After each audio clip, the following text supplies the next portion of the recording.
All right, my friends, it's good to have you here and yet for another great topic this week. And this topic I want to share with you is about resilience.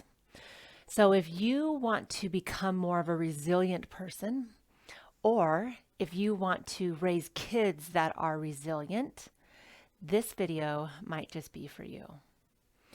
I was pondering this for a while when it comes to resilience and realizing that resilience is a quality that I have loved for a long time.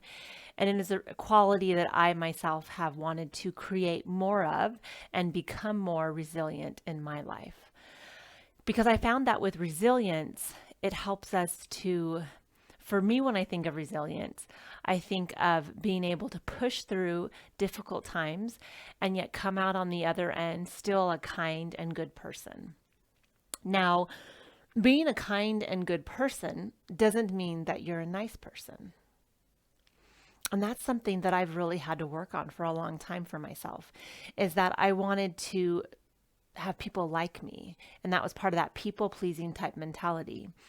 And that was thinking the idea that I need to say things that are nice to be said. But yet at the same time, I found myself respecting people that were more forward with me in a way because it made me have to be more clear on my thoughts. And so I just wanted to bring that to play when it comes to resilience, because resilience is kind of a strong, a little more edgier word and a little more kind of an edgier feeling. Resilient means that you've been through some hard things and you've come out the other end. You can still be a kind and good person, but it doesn't mean that you're always a nice person. And nice is not necessarily a good thing to always be nice either. Because sometimes the tough things are what actually can motivate us to make change in our lives. And when I think about parenting and I think about children, I think, gosh, I want to make sure that I'm tough enough because I don't want to be their friend. I want to be their parent. And I want to be tough enough that they can create that resilience so that they can endure many trials that are going to come their way when I'm not around. And so, as I kind of begin this, I wanted to share that little bit with you as we kind of dive into creating resilience and what that looks like and how that might show up in our lives. The first thing, anytime we're trying to create something in our lives, is to really kind of go back to, why is it that I want resilience? Why is that important to me? And to me, I kind of thought about it. Resilience is important to me because I feel like there's a creative part of resilience that isn't in other things. And what I mean by that is that when you have resilience, you're willing to try things and do things that you've never done before, so you don't know the outcome, and you're willing to give it a shot. You're willing to get curious. You're willing to put it out there and see what happens. And you're not thinking, well, it's already been done before, so I know it'll work.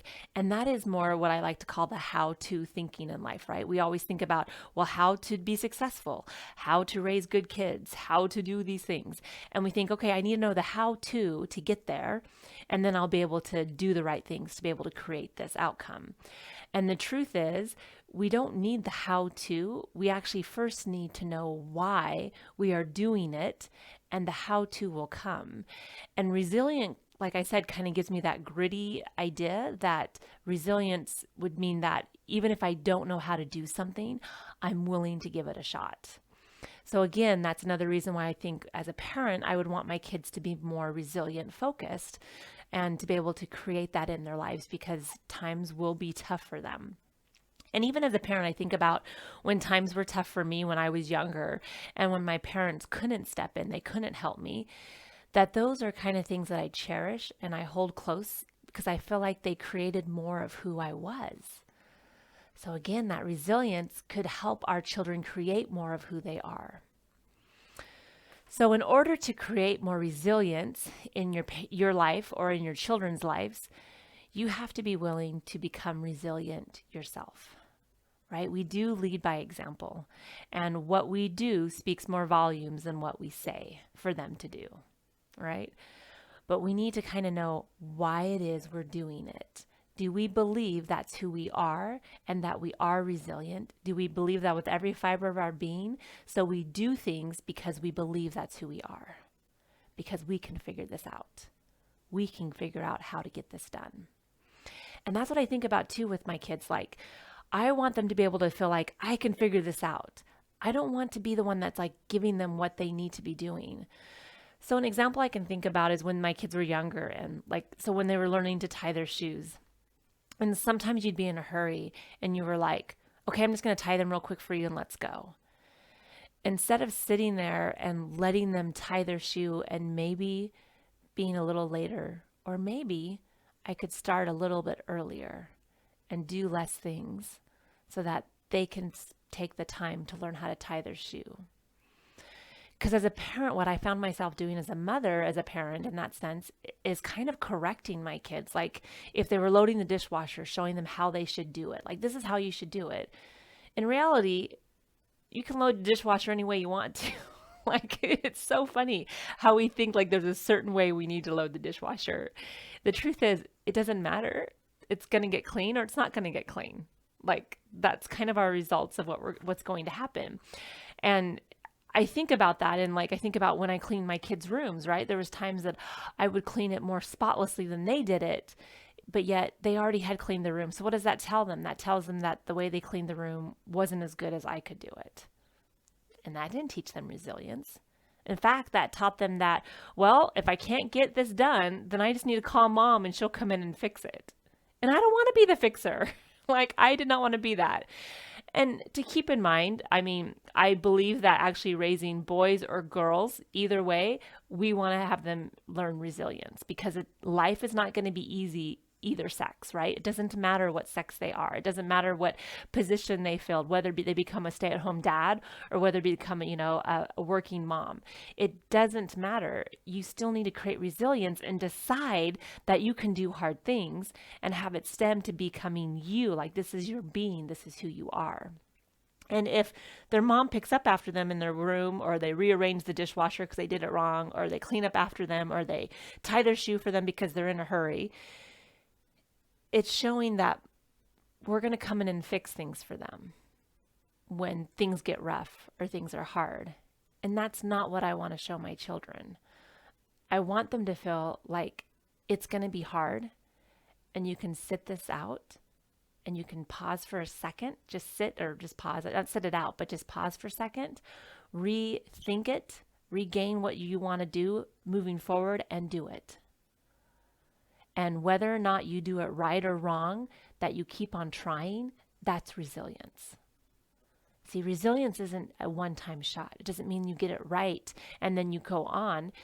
It means you're going to get it wrong several times, and you might get it right and move on, and then you're going to get it wrong again. And then you're going to get it right, and then you're going to move on, and then you're going to get it wrong again. You are always reinventing yourself when it comes to resilience.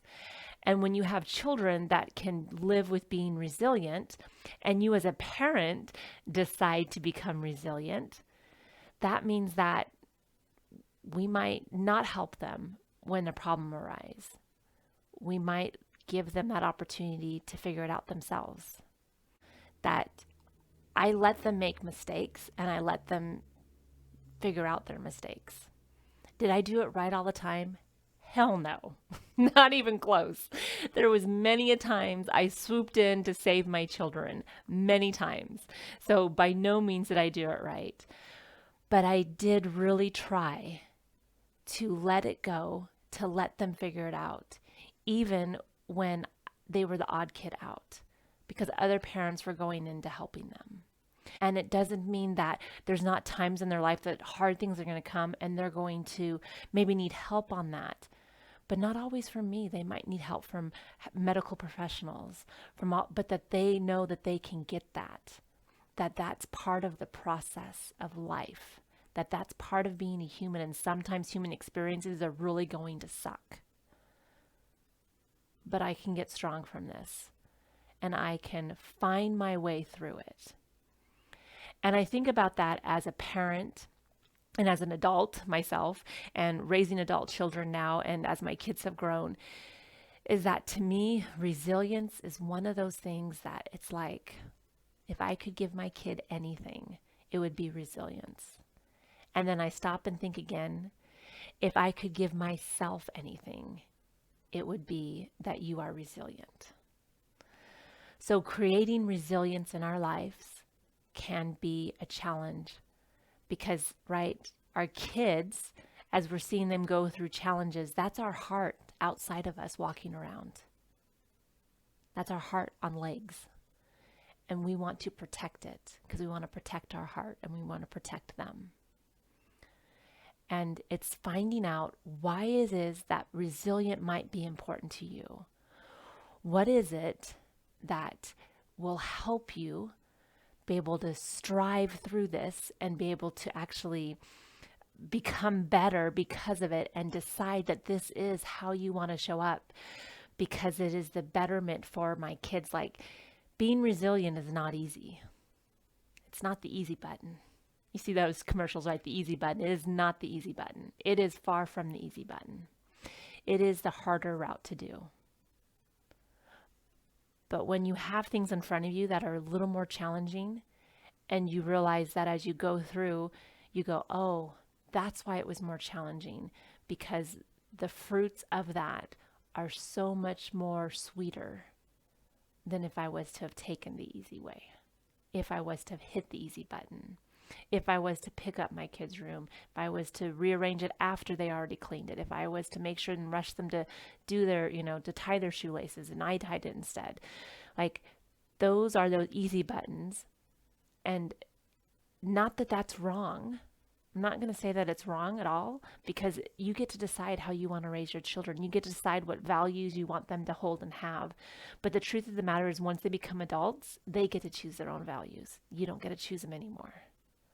They're going to decide their own outcomes.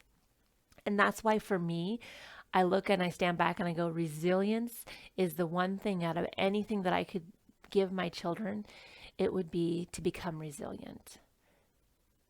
And becoming resilient means that hands off pays off. That if I stand back and let them make the choices, let them fall down, and they might fall down multiple times, and it might get really sticky and icky. It might get really bad. But that I just love them, and I'm there to listen to them, but I'm not there to solve their problems. I'm not there to step in and swoop them up from where they are right now. Because I think about times in my life where it was really rough and hard for me. And I go, I wanted somebody to come in and save me. Believe me, I did. But at the same time, there were certain things in my life that I couldn't have anybody come save me. I had to do it. Nobody else could do it for me. I had to do it. And because I did it, it made me stronger. And I would not want to give that up for anything. So my friends, when you think about creating resilience in your life, resilience in your children's lives, decide why it is important to you. Look in the future. Don't just look right now at what you're feeling now and the warmth and the fuzz you feel right now. Look in the future, like, what is it you really want them to have when they leave? What is it you want to feel good in your life and feel as though that you are creating and becoming from a place of love for yourself? I just want to share this with you, that this might help you if you are struggling anywhere when it comes to either yourself in creating more resilience, or whether it is with your children and helping them create more resilience, if that is something that is important to you. All right, my friends, take care of yourself until I see you next time. We'll talk to you again soon. Bye.